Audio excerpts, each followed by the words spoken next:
Welcome to the Practical Enneagram. In this interview, I had the joy of getting into bed, so to speak, with researcher and diplomat Dr Frederik Coene. Frederik has created this groundbreaking course on how we distort sex based on our Enneagram type. Not just sex, actually, but everything from the initial attraction and flirting process onwards. I think that the patterns that Frederik has observed are very accurate. Frederik's a researcher and also a head type and is quite unapologetic about his main value and role, which he sees as being to correct our cognitive mistakes around sex. This is a very appealing way for me to work personally, but I know that a lot of theory can fluster certain personality types, which, I think that's totally okay. I think we should honour our preferred forms of learning. I see this sex focus is just another way or interface or juncture to work with our type patterns. Because I'm immature, there's a lot of giggling in this episode and I couldn't edit all of it out, so sorry in advance about that. I hope that this excites you like it excites me, and I hope that many of you will take Frederik's course.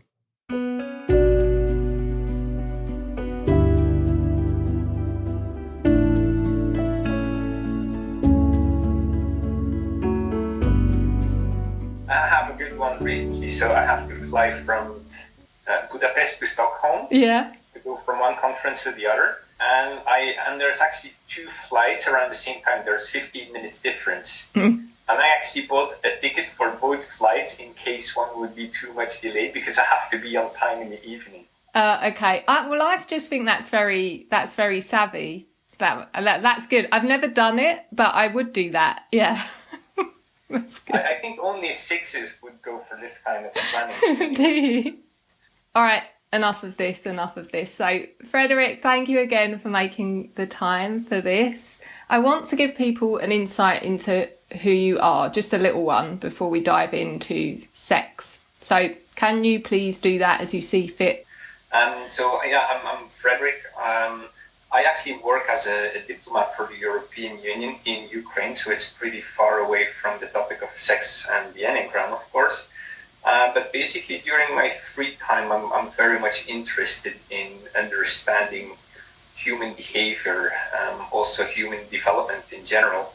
And as my wife is a psychotherapist, I suddenly got in touch with Enneagram myself, and then later suddenly I got into the topic of sexuality, and I just tried to put the two together, and this became something very, very interesting. And the more that I was thinking about it, the more interesting it actually became. And then I just decided, I'll go to one of these conferences of the International Enneagram Association, and I'll just make a presentation of what I've just figured out, anecdotally. The response from the audience was really super. People were very supportive and said, hey, Frederik, what you're doing is so interesting. You should really try to dig deeper. And then suddenly we had the COVID pandemic, which arrived. And suddenly I had more time, basically, because, we were more restricted in what we could do outdoors, right? So I started looking more on the internet, who else is dealing with that, and I started looking for a little bit of literature and so on, and I met a few other people. And that's basically how I started doing some real research, I would say, together with an American sex therapist, Valerie Wannamaker. We basically set up some focus groups. We had different sessions, first of all, with people from the same instinct and trying to figure out how the instinct may relate to sex and sexuality. And then we had focus groups for the types. So basically we gathered people from the same type and had 9 sessions of an hour and a half each. Wow. So basically per type we had, over 13 and a half, close to 15 hours, let's say, per type of discussions with about 6 to 8 people of the same type. And it was very interesting just to see that there are certain patterns. I mean, we had a very organized way of each. We had 9 sessions, and each session was tackling a very specific topic. And this is how we were really able to then try to see how does the type really influence, how does the passion actually have an influence on sexual behavior, or views on sex, and so on. And how we could also compare this with the other types. And so this is actually where I got most from the insights from. And of course, I mean, after we had all these interviews, we had some follow-up. We also spoke with other sex therapists, other people who are dealing with sex and the Enneagram a little bit. And step by step, we were also able to really analyze all the materials that we had gathered. And this is where we are now. I mean, we're still not at the end, I would say. Our hope is still to dig even deeper, because there is a huge differentiation between the different subtypes. And although we already have quite a good understanding of the 27 subtypes, we do believe that we could go even deeper into that. So your research with Valerie is ongoing. You're still holding the focus groups and stuff? We're not holding any focus groups now, but our ambition is that maybe in the next year or so, we would be having some in-depth interviews with people from all the subtypes. Or another option would be that we just give these people the text of what we already have on the types, on the instincts, and ask people to comment through their own personal lens, just to give a little bit more of their own experiences and say what resonates well, what resonates maybe a little bit less, and in that way try to differentiate a little bit more between the subtypes. We're still not fully out of that one. Just personal curiosity about the participants. Are they, where are they coming from?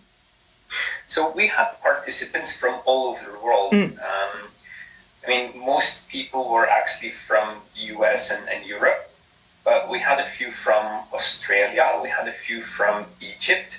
So it was really cross-cultural. I would say we had a few from Latin America. So we have different religious backgrounds, we have different ethnic backgrounds, different value systems, I would say. Yeah. Okay, great. That's a good overview of what went into this course, or what the research, how the research went. What's wrong with the way we're having sex? A lot, or almost everything. Humans want to give meaning to just anything that happens in life. So basically, we ascribe a certain meaning to sex, but sex actually has no inherent meaning. And so basically, if we are looking at why do you have sex, you would probably see that the different types are going to give their own meaning to sex. And as a result, instead of seeking sexual gratification, people very often seek some kind of ego gratification. It's very much really the passion of the type that colors this kind of ego gratification. And I think this is the problem, that instead of seeking sexual satisfaction, we're mainly seeking ego gratification. And this is actually creating one of the big problems in the sex life of most people. We're having sex for the wrong reasons, and we think our partner is also we think that something's wrong with our partner, but it's just a matter of having a different approach to this ego gratification. Okay, yeah. So that leads on to my next question, which is around sexual incompatibility. So you make a few statements about that in the course, about what sexual incompatibility actually is. And one of the things it is just clashing ego agendas. Yeah, indeed. So I would say there's two types of incompatibility. The first one relates to the different approach to giving meaning to sex. And this can indeed lead to a clash. I mean, sometimes it can lead to an interesting neurotic compatibility, right? Because some types, like type 8, may want to use sex as a way to feel powerful, to dominate the partner. And you may have some types, I mean, for example, type 4 may use sex as a way to be dominated, actually, as a way to be somehow submissive. And this can be a very, let's say, a brilliant neurotic match. But it doesn't mean that it's a healthy match. But in most cases, actually, this different approach to seeking ego gratification is going to lead to some kind of conflict. And we're going to say that we are somehow sexually incompatible with each other. Whereas the truth is actually that we do not understand our partner and we don't understand ourselves. Now, this type of incompatibility can be sorted out pretty easily by just figuring out what this meaning of sex is to you and to your partner. And once you really understand each other's approach, then it's pretty it's not easy, I would say, but it is really doable to bridge these differences. But there is a different type of sexual incompatibility, and that's more some kind of temperamental difference.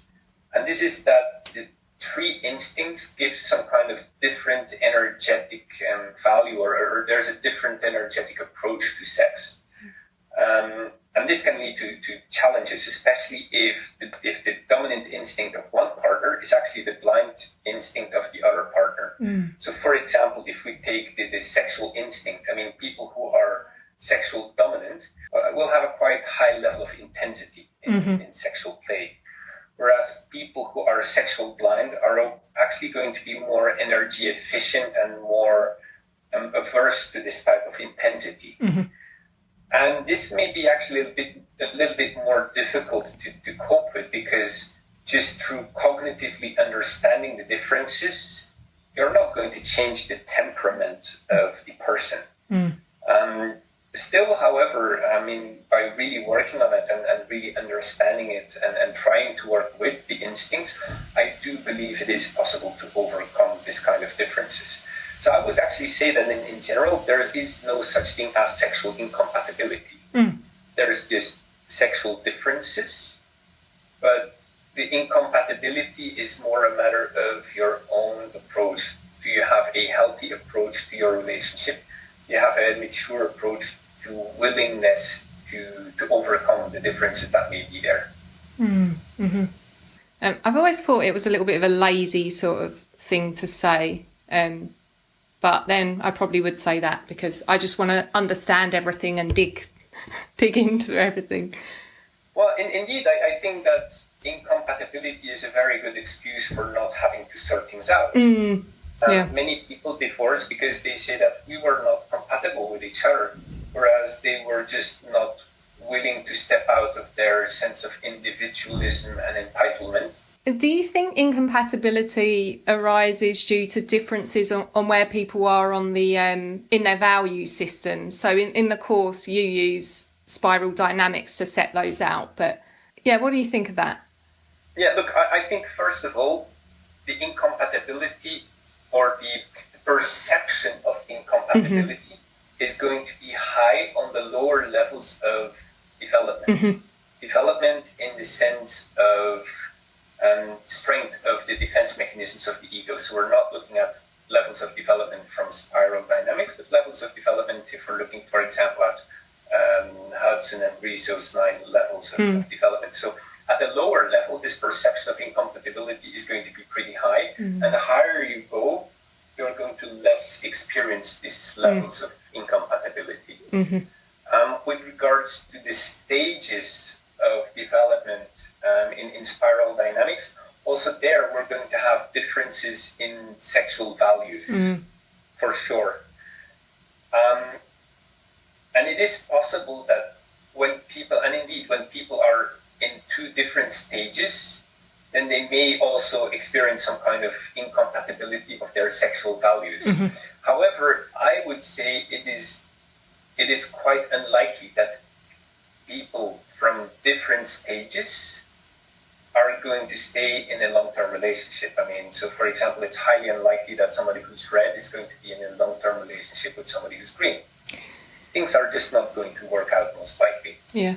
I personally think that in order to really have a fulfilling relationship, the easiest is if people have their center of gravity on the same stage, basically. Yeah. That has to be true. And I kind of think that about the instincts as well. I think partnering with someone with your shared dominant instinct is a good idea too. But then, yeah. Well, there's pros and cons, I would say. I think if you share the same dominant instinct with your partner, it's probably going to be easy. You're going to have less challenges, right? Because of this perceived incompatibility. However, the downside is that you're not really motivated to work on your blind spots. Yeah. Because the course just has so much detail and depth, actually, on the way that we distort sex depending on our type and our instincts. Can we try to just give people a taste of what's in the course by going through how a 6 and specifically a self-pres 6 does sex at average levels? Yeah. Yeah.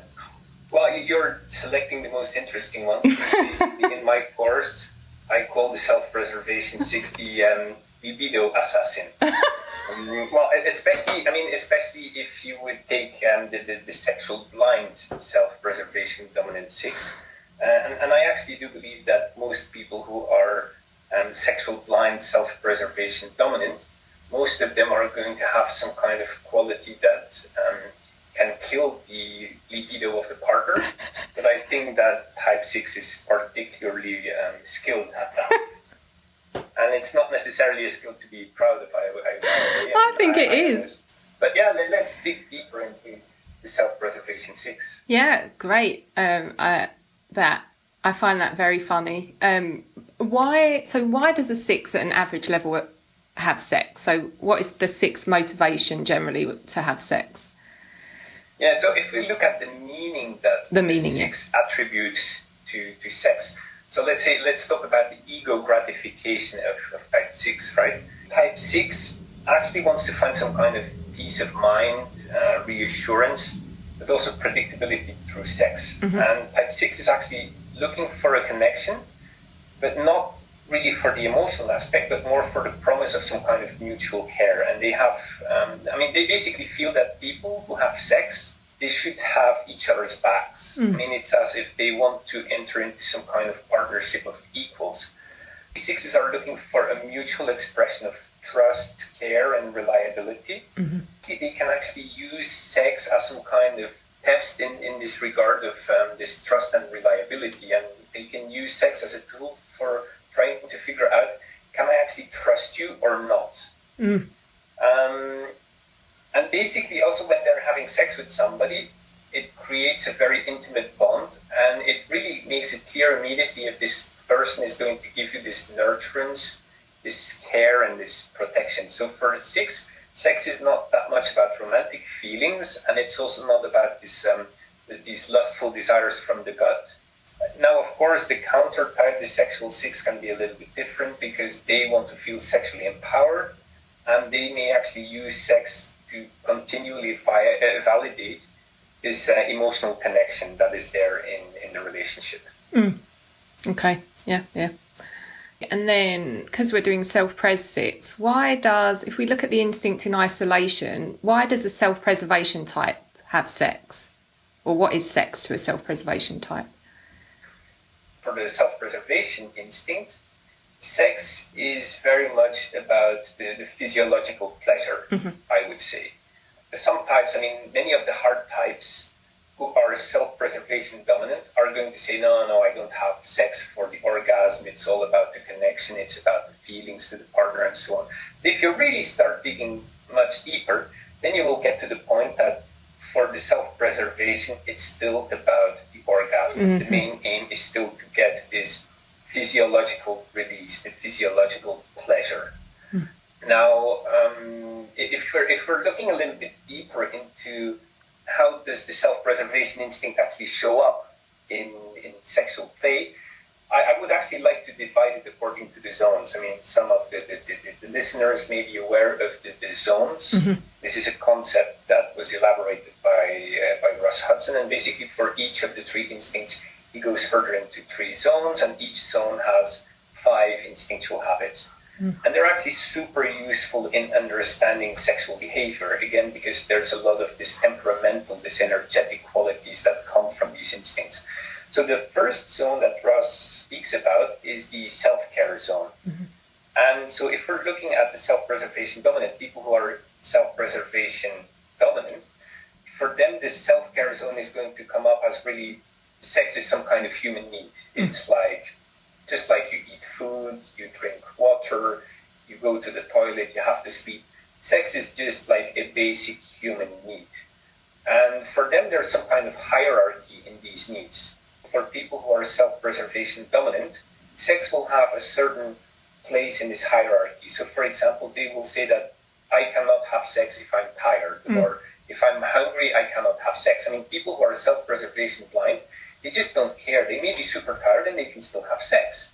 But this is a challenge for people who are self-preservation dominant and can often lead to problems of this incompatibility. Mm.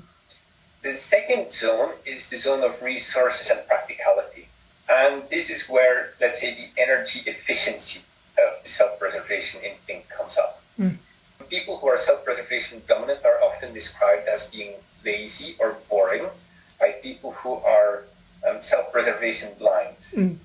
Self-pres people are not boring, they're not lazy. They're just very conscious of how they're using their energy.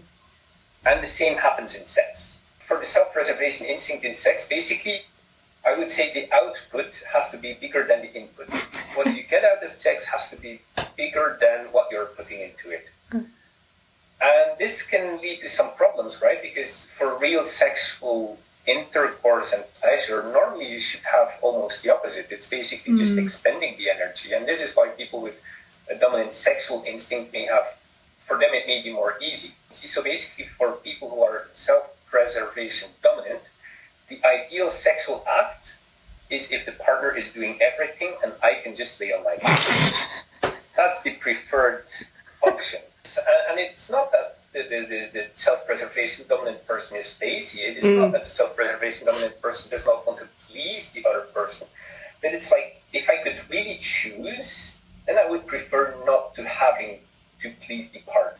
Well, actually, for many self-preservation dominant people, the second preferred option is just masturbation. And there was a great example in our focus groups where somebody said that for him in the couple, the best sexual experience is that they're basically laying next to each other in bed and both are just masturbating. This is creating, and in the end, I mean, there's nothing wrong with it. I mean, let's not be judgmental because as long as people find the sexual experience a fulfilling one, no matter how this is done, and it does not make abuse of somebody else, then there's nothing wrong with that.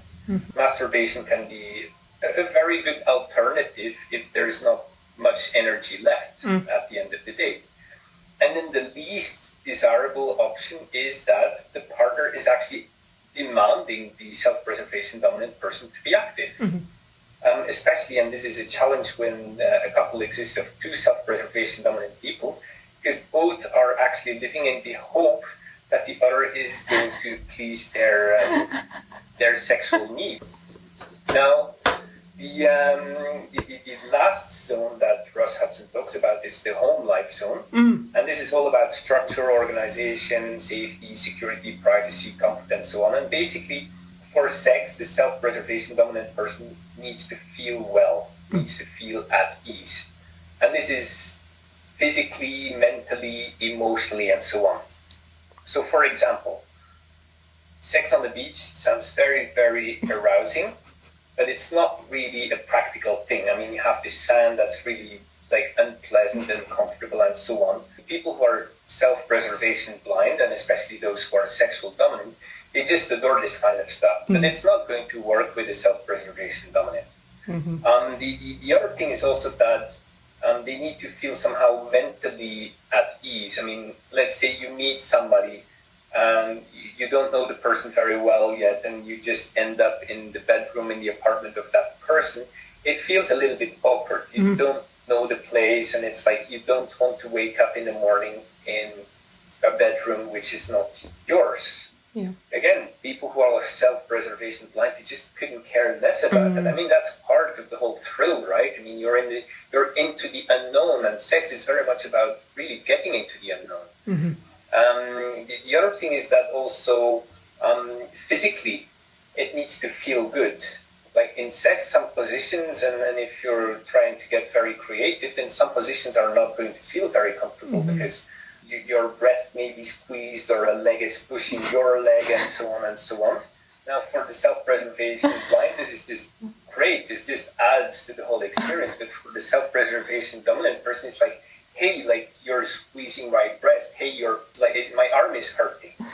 And of course, this also plays a big role into what can lead to sexual dissatisfaction of the other, and it may actually kill the libido of the other person because the other one may be in the heat of the moment, and the self-preservation dominant is just killing it. Another thing is very much related to sensitivity to smell, for example. Also, birth control is something that's very important, or protection against sexually transmittable diseases. Yeah. And then the final thing that I want to say about the self-preservation instinct is that it's very much about trying to control. It's about maintaining the status quo. And this is a big challenge for self-preservation dominant people, because achieving orgasm basically means that you get into the unknown. It's about giving up control, just going with the flow. And this is something that is extremely difficult for people who are self-preservation dominant. And this can lead to lots of problems with achieving orgasm, actually.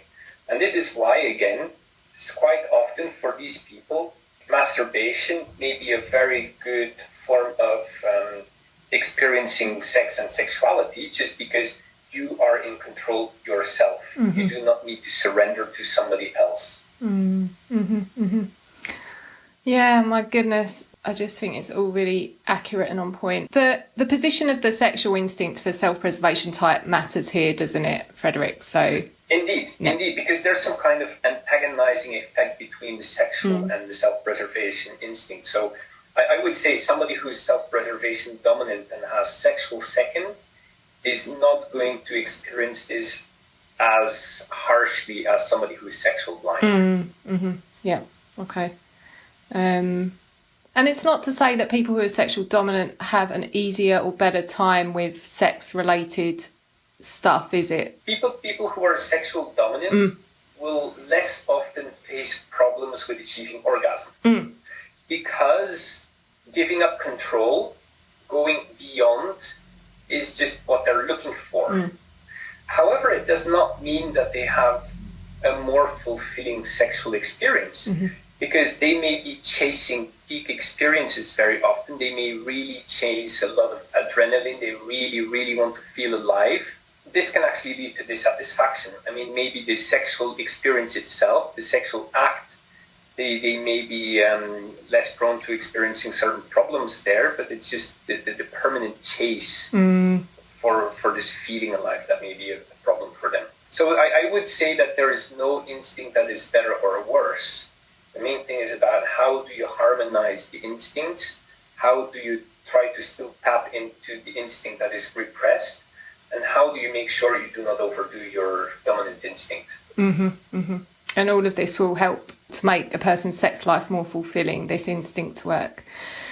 Exactly. I mean, the higher you are in the level of development, the less you are going to look for ego gratification and less you are going to have this distortion of the instincts, basically, the more you're going to harmonize the three instincts. And then just to complete our coverage of the six, and can you speak to what the average six does to find a partner, like how they flirt? Here again, look, the position of the sexual instinct is very important here. So it's not so easy to talk about all sixes in general, but what is flirting? Flirting is basically playing with sexual energy. So people who are sexual dominant will have a much easier time to play with the sexual energy than those who are sexual blind. But if we look at the type 6, in general, type 6 can come across quite often a little bit like type 4 in the sense that they give mixed signals and that they can look a little bit coquettish. And now it's very difficult in general to understand what a type 6 is thinking or what they're doing and so on. And this is definitely the case with flirting because, I mean, when a 6 is flirting with you, it's like, what, is this person really interested in me or not? I mean, I don't really get it. Does this person really want a long-term relationship with me or is the person just looking for sex? Is this person really into me or is he or she just flirting with everybody? The point is that it may be difficult for you to understand it, but the worst is that the 6 actually doesn't know him or herself. They have a hard time figuring out themselves because they're internally really torn apart and they're not certain if they actually are interested in the person or not. Do they want to have a long-term relationship with the person or not? And even if they know what they want, they're not even sure if it's really worth the effort or not. So they're basically pushing on the gas and the brake at the same time. Now, you may experience it as if they're alternating between hot and cold, which is the case with type 4. But in type 6, it's actually hot and cold at the same time. But we're most often not really able to really grasp like what is happening. And this really adds to the confusion. So basically, they're really sending lots of ambiguous signals because they're internally torn apart. There's this internal ambiguity. I mean, sixes are not secure when they're flirting because they really have this permanent inner dialogue, like, am I going to be assertive or not? Am I going to come up big or not? Am I going to be really masculine or not? So that's very difficult. And another part that's very important about the flirting of type 6 is like, how do they try to convince the partner that they're a good person to be with? Like, each type is going to try to project a certain image of desirability. And this image of desirability is always what we're looking for in the other person, but what we try to project ourselves, and it's always based on the passion of our type. So for type 6 is actually looking for somebody who's reliable. Yeah. And they are going to try to create the image of being a reliable person. They're going to give the impression of being somebody who's a good provider, somebody who's showing care and comfort. And this is why quite often when sixes are flirting, people may say that I actually feel very well with this person. I feel very calm and comfortable. And this also leads to the fact that type 6, when they're flirting, may come across, they may project some kind of confidence because they want to be with somebody who's very self-confident, and they want to project the image of being self-confident, but actually inside they're just scared to death, but they just don't want to show it. So they may come across as easygoing, fun, and casual, very witty, but inside they're really freaked out. But again, there's a huge difference between the sexual dominant and the sexual blind. So the sexual blind is going to be very cautious, very timid, anxious, has lots of doubts about flirting qualities. So they're just going to be mainly like observing the partner, checking things out, like dropping a few lines, seeing what the reaction is going to be, and they're going to build up in a very calm and slow manner. They're like flirting passively. They give some kind of signals that they are ready to be flirted with, and the moment they see that the other partner is actually interested in them, then the 6 can actually get very, very active. Once they understand that, yes, this is going to be a match, then they can actually get pretty good at it. Now, the sexual 6s can be equally insecure and anxious, but their approach is going to be less cautious. On the contrary, they're actually more assertive, pretty direct, goal-oriented, and so on. Yeah, and the other thing with 6s is that they really use humor very often. They can sometimes have a big mouth. I mean, they could really say things that then later they may not feel confident with. I mean, they can try to give the image that they would be happy to have sex with somebody, but then when the other person would actually say that, yes, let's go, then the 6 may actually get cold feet and just say, uh-oh, do I really want this? And they can just disappear. And again, this is what is contributing to this hot and cold. You never really know what you have with a 6. And the great thing also in flirting with type 6 is, and this is a term that I heard from a sexual 6 who actually comes from the army, and she was talking about plausible deniability. The 6s are very good at avoiding blame. They're very good at making sure that they're not going to get caught, and they don't want to be accused of something they do that might be inappropriately.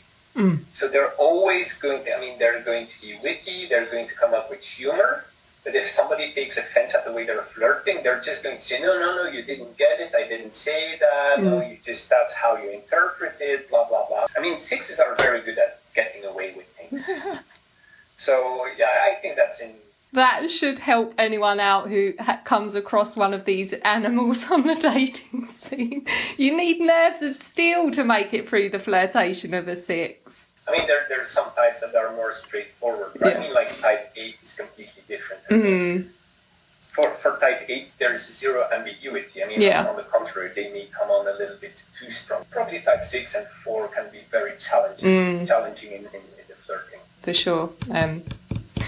I think we spoke to how the passion comes up with 6 during sex. Then the passion is doubt, isn't it? Frederik, or is that fixation? I get confused. There's different terms for it, but I think the key term for type 6 is actually preparedness. Okay, yeah. Maybe we could also talk a little bit about how 6s behave in the bedroom. Or maybe outside of the bedroom, but not with the self-preservation 6, because as I already said, self-preservation 6 will not have sex on the beach. It's very important to understand that type 6 is both masculine and feminine, and at the same time is neither masculine nor feminine. And this is the typical thing with 6s, right? I mean, they can be both friendly and unfriendly at the same time. They can be both warm and hot at the same time. And sex is about polarities. 6s are actually anti-polarity. They hate polarity. Except for the sexual 6, of course, or the type structure of type 6 is actually very much against trying to harmonize polarities. That's a bad start, because sex is actually really playing with the polarities, and 6s want to do the opposite. So 6s are neither dominant nor submissive or nor receptive, but they're like both at the same time. They're neither going to be very strongly masculine, neither really feminine. They're trying to be like somewhere in between. But the good thing about this is that 6s don't have a very strong preference for something. I mean, they're not in one of the extremes, so they can be very much open to the partner. They can be pretty open-minded. They can adapt pretty well to the partner, and they can be very pragmatic. Basically, with type 6, very often they don't know what they like and what they don't like. I mean, which is both a blessing and a curse, I would say, because they don't know what they like or not, so it may be difficult sometimes to really tell their partner what they would like to experience in sex.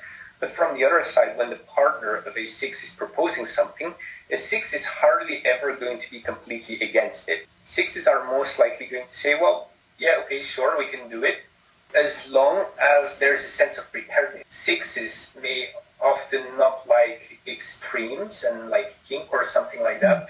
However, if they know what is going to happen, then they're fine with it, because they can prepare themselves mentally for what is going to come. Again, that's bad in the sexual play, right? Because sex is very much about playing with the unknown. The other thing with 6s is their sense of, or the importance of equality. For 6s, taking turns is very important. 6s don't want to have the feeling that they are doing all the work. Neither do they want to be only on the receptive side. They also feel that they have to do something. I mean, even the self-preservation 6, which may be very energy efficient, still wants to have the sense that he or she is actually doing something to also please the partner. But they're going to be pretty upset if their partner is lazy or boring or not doing what it takes. Also, again, because they are not comfortable with extremes, 6s can have a challenge with intensity. Except if they are sexual dominant. And 6s can be quite sensitive, because they have a very strong radar, and that also leads to a high sensitivity. And the sensitivity is both physical, emotional, mental, and so on. Now, another thing is that 6s are very much in their head. So during the sexual act, they can be over-analyzing. They can actually be overthinking. And this can lead to performance anxiety. Because they can think like, oh, am I doing the right thing? Does my partner like this? Should I maybe change position? What is my partner going to say if I do this? Should I do this or shouldn't I do that? What if I'm not able to have my orgasm? What if I'm not able to please my partner to get an orgasm? Oh, I'm probably not going to get an orgasm. Oh, yes, I already feel it. It's not going to work out. And they start overthinking. So you may actually have erectile dysfunctions with 6s, and also problems with achieving orgasm, just because they're in their head and not in their body. Yeah, makes sense. And of course, this also is linked to this sense of deficiency and this self-doubt that 6s have. And I think this is part of the libido killing that is very typical to many 6s, because self-confidence is very arousing. But 6s don't have this sense, or at least they do not portray this sense of self-confidence. I mean, 8s are super self-confident. Yeah. And there's something erotic, there's something arousing about that. And 6s are somehow the opposite of that, I would say. And of course, well, all the fear and self-doubt and the being scared of rejection, all of that can really diminish the sexual satisfaction that a 6 may experience. And is, of course, going to have an impact on the sexual experience of the partner as well. Oh, it's a lot, isn't it? And just so that everyone knows, the information's equally unflattering for all of the types in your course. Yes, indeed. I mean, again, for those who still don't believe what's being said in the courses on the Enneagram, there's no good type, there's no bad type. Each type has its own challenges, and this also applies in the sexual field. There's not a single type or a single instinct of which I said, hey, I wish I was like that. Because that would solve all the problems. No, not at all. Yeah. They all come with their challenges. Whatever. I mean, there's some types, there's certain qualities of certain types that I wish I had. Yeah, of course. There's qualities of other types that I'm very grateful that I do not have. Yeah, that's a good way to put it. Yeah, I feel the same. When will the course be available to the public, Frederik? The course is already available. I mean, I have not recorded it entirely. So people can do it. People can do it now.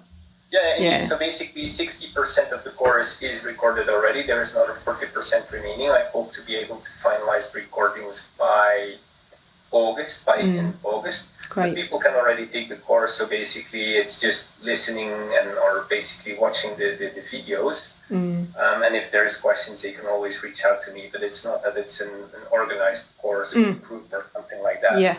Now, that being said, I will be organizing a course later this year with Enneagram Egypt, with Khaled, Dr. Khaled El-Sherbini for his students, but other people who may not have studied with his school may also want to join that course, for example. That's great. So that's going to be a live cohort.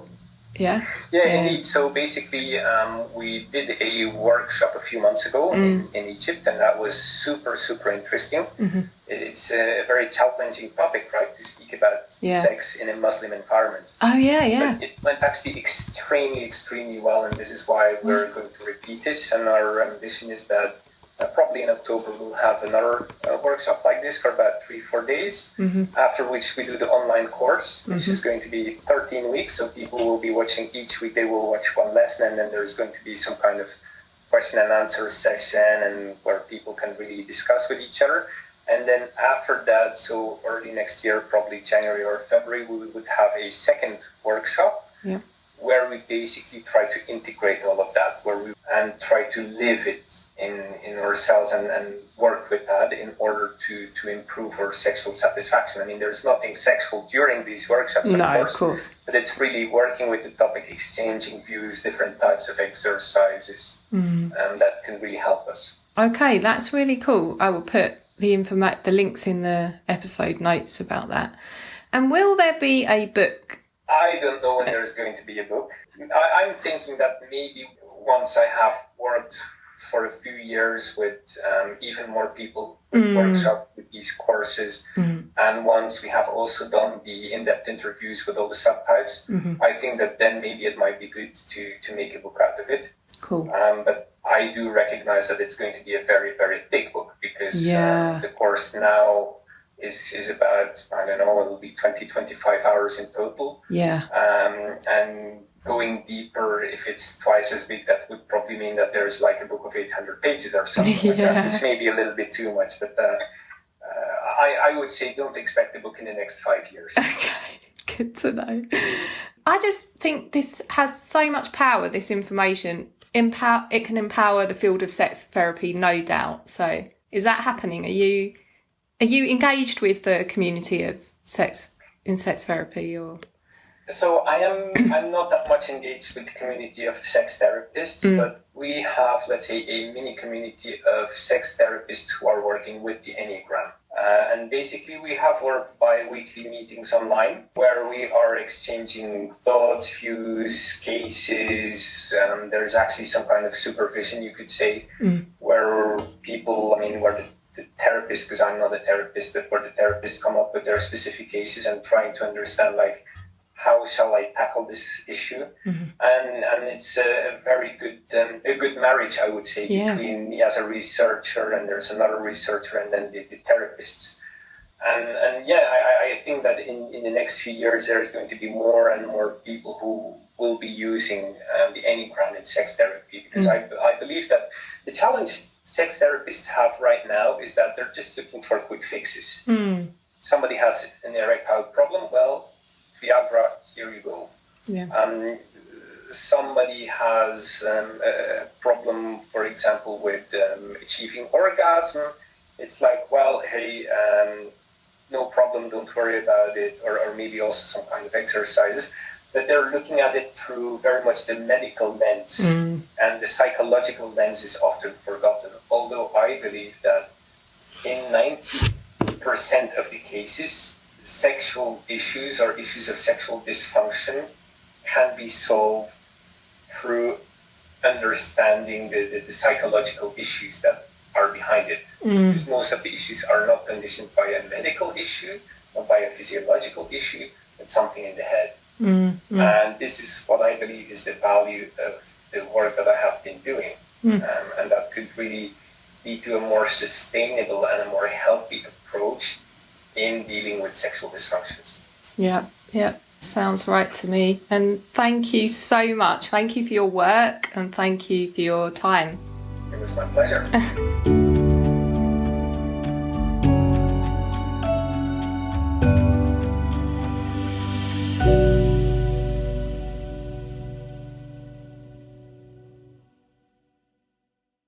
Continuing along the same lines, the next chat is with Michelle Joy, and we're going to be talking about the way she combines the developmental model of couples therapy with the Enneagram. Loved speaking with Michelle. Again, I would say another one not to miss.